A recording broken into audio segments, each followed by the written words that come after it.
Nous sommes venus en Guadeloupe, c'est pour pouvoir échanger sur des problématiques que nous rencontrons depuis quelque temps. C'est l'érosion marine. Nous avons une route qui est menacée par ce phénomène et nous allons devoir investir. Et nous ne voulons pas investir n'importe comment et nous voulons bien faire. C'est pour cette raison que nous avons fait ce déplacement, puisque la Guadeloupe, la Martinique, à plusieurs reprises, ont dû faire face à des phénomènes de ce genre climatiques. Et nous avons préféré venir échanger et avoir les bons éléments pour que nous puissions investir très bientôt. Mais entre les Antilles et la Guyane, il y a toujours eu des échanges au niveau universitaire, au niveau culturel. Mais aujourd'hui, c'est un peu particulier parce que nous voulons, au moment où le contexte économique est difficile, l'argent se fait de plus en plus rare. Donc, étant donné que les premières estimations font apparaître un investissement prévisible de plus de 3 millions d'euros, donc nous avons préféré, avant de réaliser ces travaux, venir ici voir ce qui a été fait, puisque plusieurs chantiers ont vu le jour et il y a d'autres qui sont en cours. Donc nous allons visiter tous ces chantiers, avoir une idée pour pouvoir investir sur un ouvrage qui va nous permettre de freiner l'évolution de l'érosion marine. Parce que nous sommes peu habitués aux cyclones. De temps en temps, nous avons un fort vent, mais ce ne sont pas des cyclones.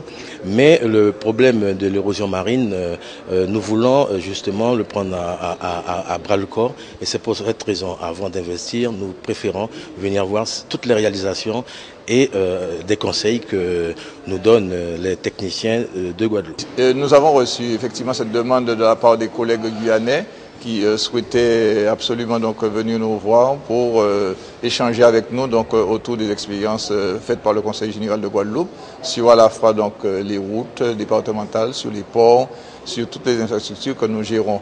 Et donc c'est pour nous un moment important puisque c'est un moment d'échange. Ils peuvent nous apporter à la fois leur expérience, mais nous aussi, puisque nous avons la gestion des rôles cycloniques, nous avons à gérer l'après, je disais, rôle cyclonique, mais aussi nous avons à gérer tout ce qui concerne les ports, et les aéroports et les routes, et quelquefois même des routes difficiles, puisque ce sont des routes, par exemple la route de la traversée, qui nous pose nombre de soucis, et donc ils sont très en attente de trouver qu'ils puissent bénéficier des réponses que nous avons pu apporter dans ces différents domaines.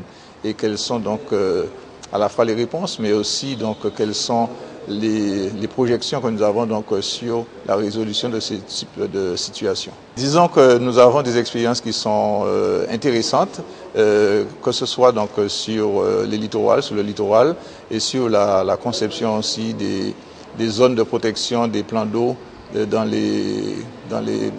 sous les ports, gérés par le département.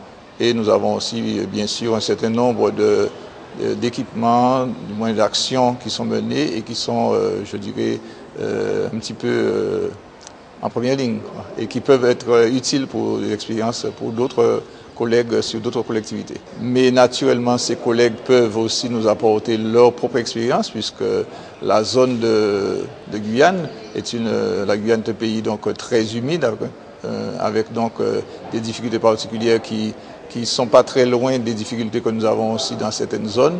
Et donc les solutions qu'eux aussi ont apportées peuvent nous être bénéfiques et nous permettent aussi de mieux appréhender certaines difficultés que nous avons aussi en Guadeloupe.